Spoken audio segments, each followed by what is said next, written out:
Okay, graphing piecewise functions again. This is a little bit more what we're used to seeing from earlier in the year. Okay, even though both of these have very specific domains revolving around the number 1, we're going to plot both of these for when x equals 1. So we'll start with the first part of this. If I graph this for when x equals 1, we get a value of 3. Now, am I including 1? No, that's why I'm making that an open circle.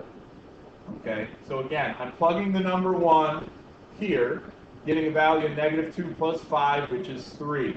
But because I'm not including the number 1, I'm going to leave that as an open circle. What am I graphing? I'm graphing values of x that are less than 1. So that would be to the left. And what is this?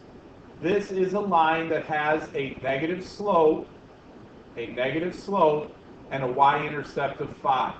So because I'm graphing this to the left, I know where my values are going to be. So here's my y-intercept of 5. When I plugged it, oh, I'm sorry, I put that in the wrong spot, didn't I? Got it, we're good. Sorry, that belongs there. My apologies. Anyway, we have this value that we are graphing, this line that we are graphing to the left of 1.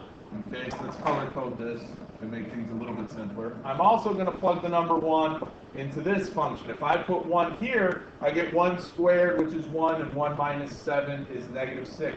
So when x equals 1, I come down to -6. Now this, I am including, so I'm coloring in this point. Okay, again, this was an open circle up here because I wasn't including 1. I am including 1 here.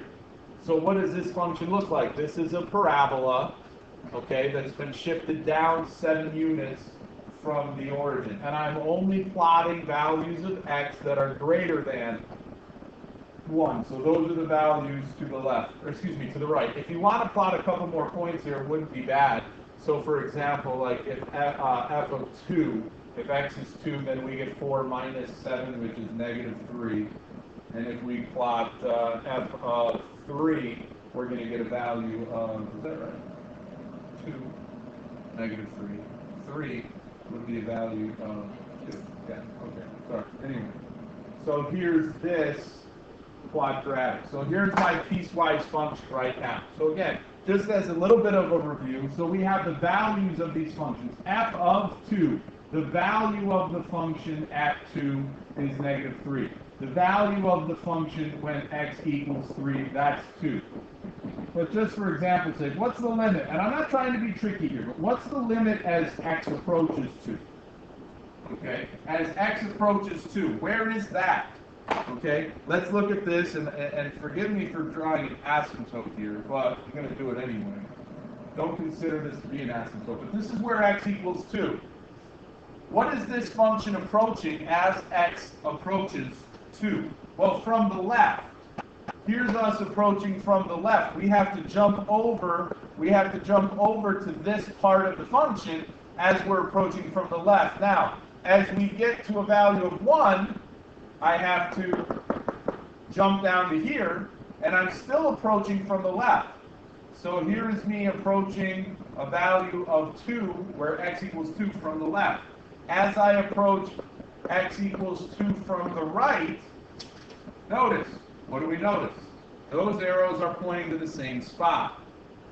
That value is -3. So the limit as x approaches 2, that's -3. I wasn't trying to be tricky with that one. But let's look at a different scenario. I'm going to stop this and we'll go to the next